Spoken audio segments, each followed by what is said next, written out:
Alright, Privyet Simya. This is Eric of the Biology Squad. And our content for today, yung bagyong parating, super typhoon na parating. Kasi since last week, minomonitor na namin tong super typhoon. Ano ba name niya?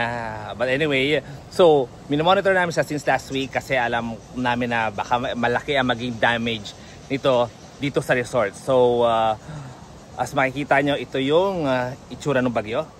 Yeah, and by the way, I'm here in Torres Farm and Resort. This is our Disney Castle. Yeah, so dapat goods pa rin siya after tomorrow, after the bagyo. And I'm documenting this para at least may memories ako kung ano yung mga napagdaanan ng resort due to this kind of weather.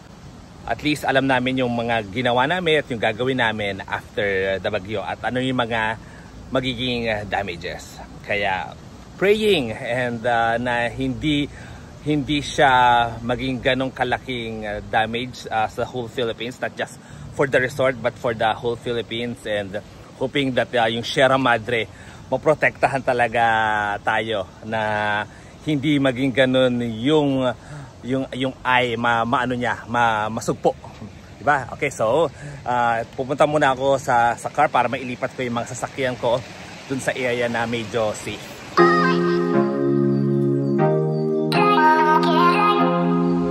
Okay, so 10 o'clock. This is meron pa kami actually event sa Santorini. I think it's a birthday for 100 people. So ngayon, coffee muna tayo sa Hawaiian, the daily routine.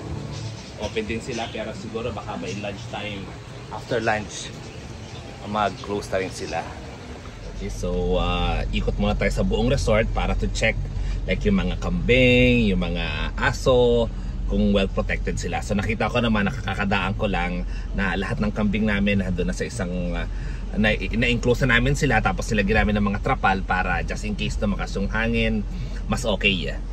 Tapos ito yung Vatican. Siguro dito namin ilalagay muna yung mga sasakyan para baka biglang tamaan yung ibang sasakyan kasi namin pag nasa ilalim ng puno, malaglagan. Check natin yung ibang area. Medyo lumalakas na yung hangin. It's 11:15 AM. Sobrang kulimlim na.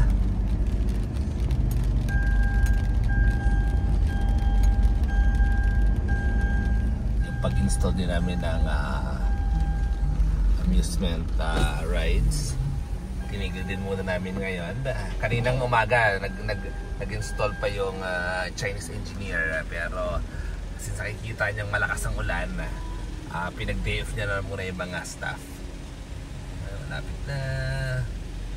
Okay, so maglalaro muna kami ni Mishka ng pickleball bago lumakas ang hangin. So ngayon pwede pa naman lumaro kasi wala pang ganong kalakas na hangin. Covered naman dito. So soon guys, i-open na namin tong Vatican style namin dito sa Torres Farm, and yeah, we'll keep you posted. Just follow Torres Farm Hotel and Resort page. Grabe, kakatapos lang namin ni Miss Kites 12 o'clock, and grabe, ang lakas na ng hangin. Nililipat na yung bola namin.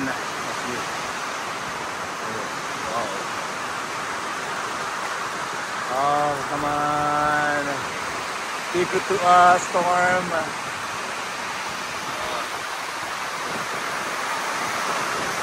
Let's go. Leaving my car here at Santorini para protected siya from the puno.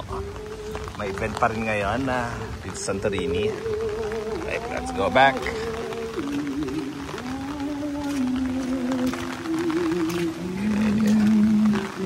Sana hindi mag-overflow. For sure mag-overflow to ang aming lake.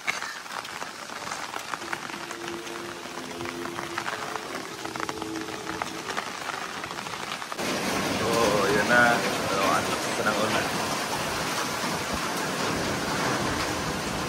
Oh. Yan tayo.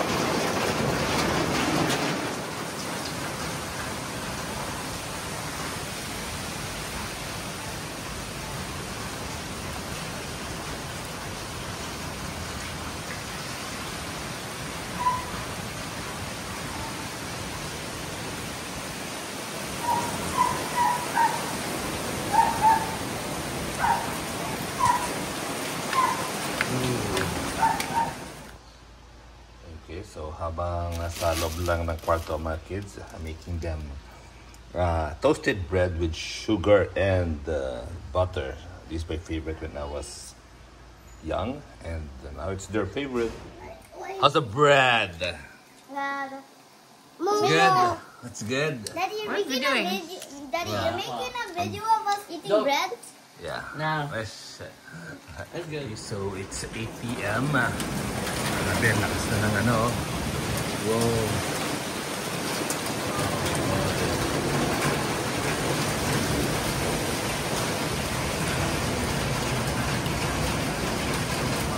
Mas lalakas pa para siya after 9 p.m. until madaling araw.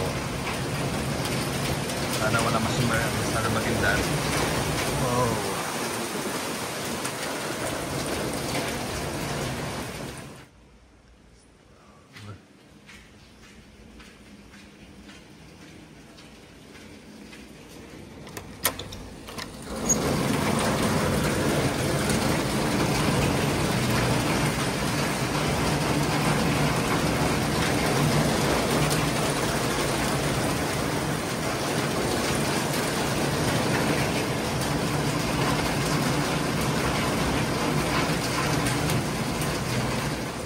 It's morning time. Oh, lakas pa rin.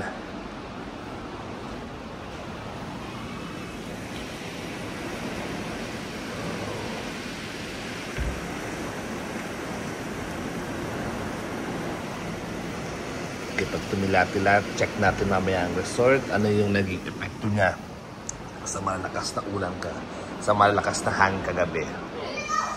Okay, it's 10 o'clock and let's check the effect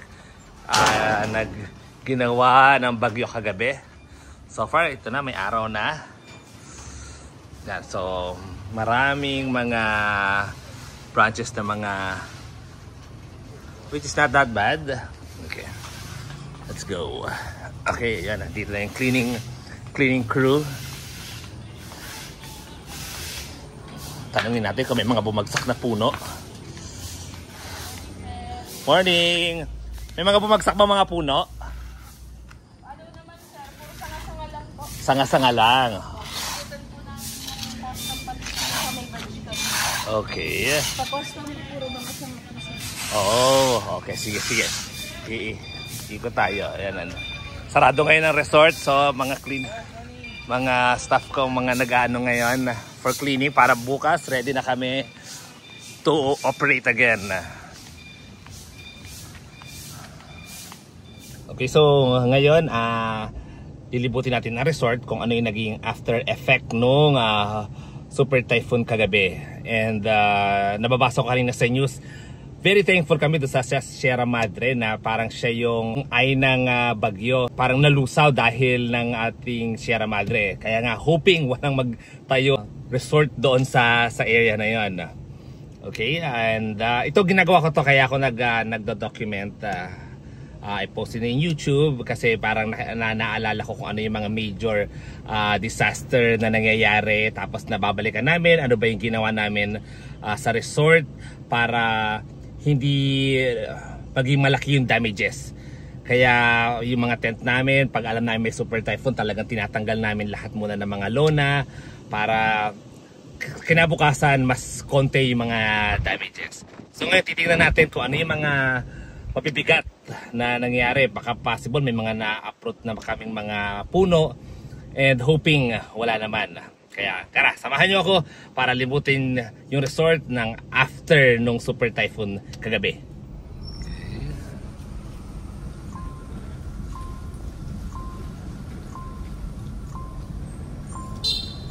Okay, ang daming lilinisin. Usually pag malakas ang ulan, umaapaw dito yung tubig. Minsan na umaabot hanggang swimming pool, but this time hindi naman. More on lakas ng hangin yung nangyari kagabi.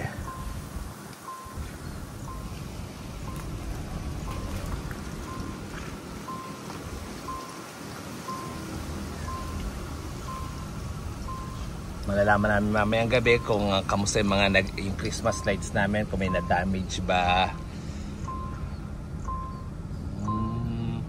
Madami-daming linisin. Alis na, nakapaglinis na sila kanina. Kaya medyo clean na itong parang pinaka main road namin.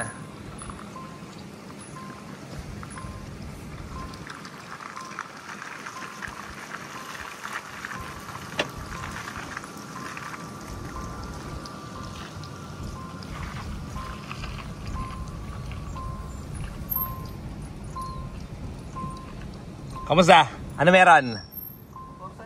Ano nangyari? Hugot. Ano hugot? Dahil ng ano? Dahil sa ano? Sa hangin? Okay. Tara silipin natin ang Christmas Village. Okay. Happy!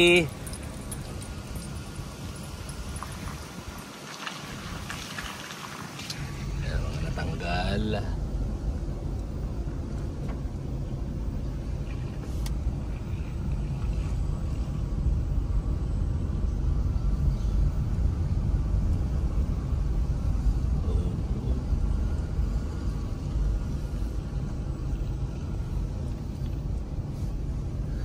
So hiniga na lang namin yung mga ano tawag dito sa mga statue namin na hiniga na namin para hindi tumaob. Tinanggal muna namin siya sa vault.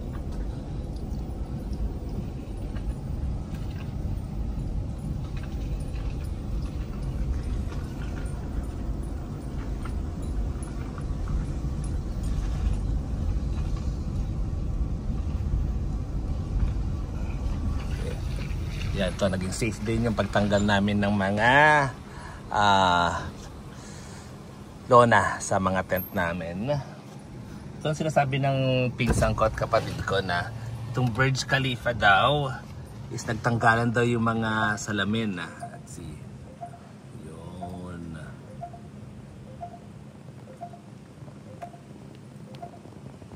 So, may mga nabungi dahil sa lakas ng hangin. Okay, now we're here in Arab area. Yan, kung siguro hindi namin tinanggal ang mga lona, for sure mga punit-punit yan. Dati parang natatandaan ko isang beses mayroong isang typhoon na hindi naman ganoon kalakas. Like hindi siya super typhoon pero hindi namin siya tinanggal and ang nangyari, grabe ang punit. Maraming napunit na tent namin. Kaya lesson learned, ito, yan, lahat talaga pinagtatanggal namin. Buti na lang hindi nagtumbahan yung mga signages. Tulad dito. And ngayon, kami filtering ngayon ng swimming pool para bukas open na ulit kami. Okay, so tuloy tayo. Punta tayo ngayon sa Christ the Redeemer. Sabi nila dito para may mga punong bumagsak. Pero yung maliliit lang naman.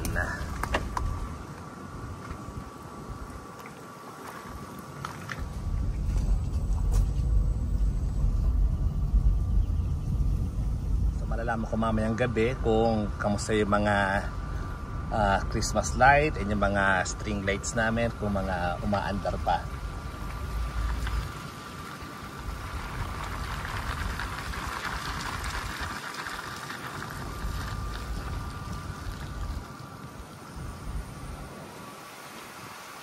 This is our version of our Christ the Redeemer. Thank you Lord at wala masyadong naging damage dito sa resort namin. And hoping sa rest of the country wala rin masyadong mabibigat na damages.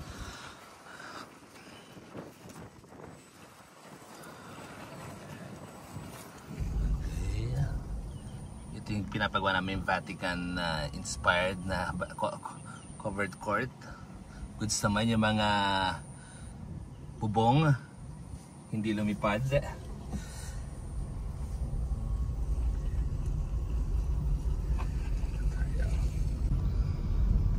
Usually pag malakas ang ulan ito yung nag-overflow, nagiging baha dito, but fortunately walang ganong volume yung bagyo last night, walang ganong kalaking ulan. Kaya hindi siya masyadong bumaha dito sa area na to.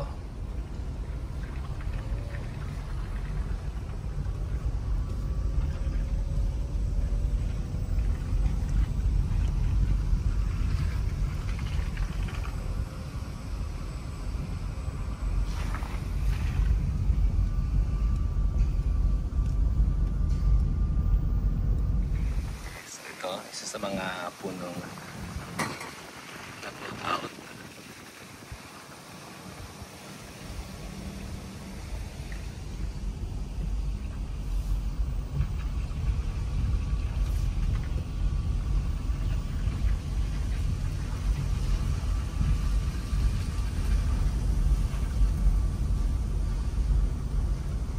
Okay, so more on the signages ang nasira. Tumaob. Ito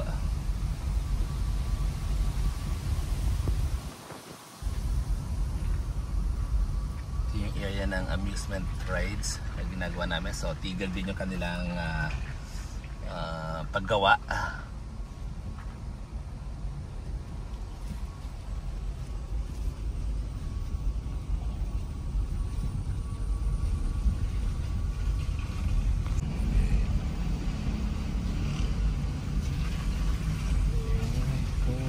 Daming lilinisin. Ito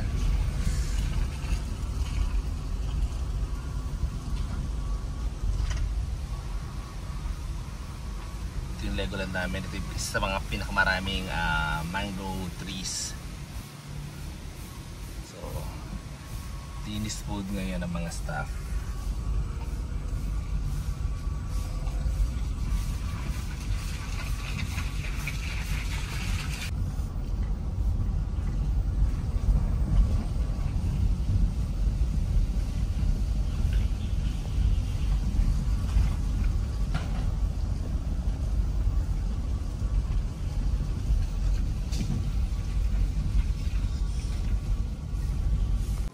Okay, so ito naman yung Italy area namin. Ito, marami rin puno dito kaya medyo ang kalat din. At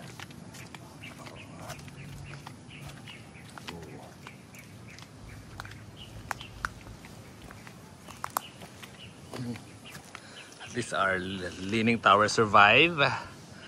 Hindi siya man lang nag-lean pa ng konti because of the wind. Very strong.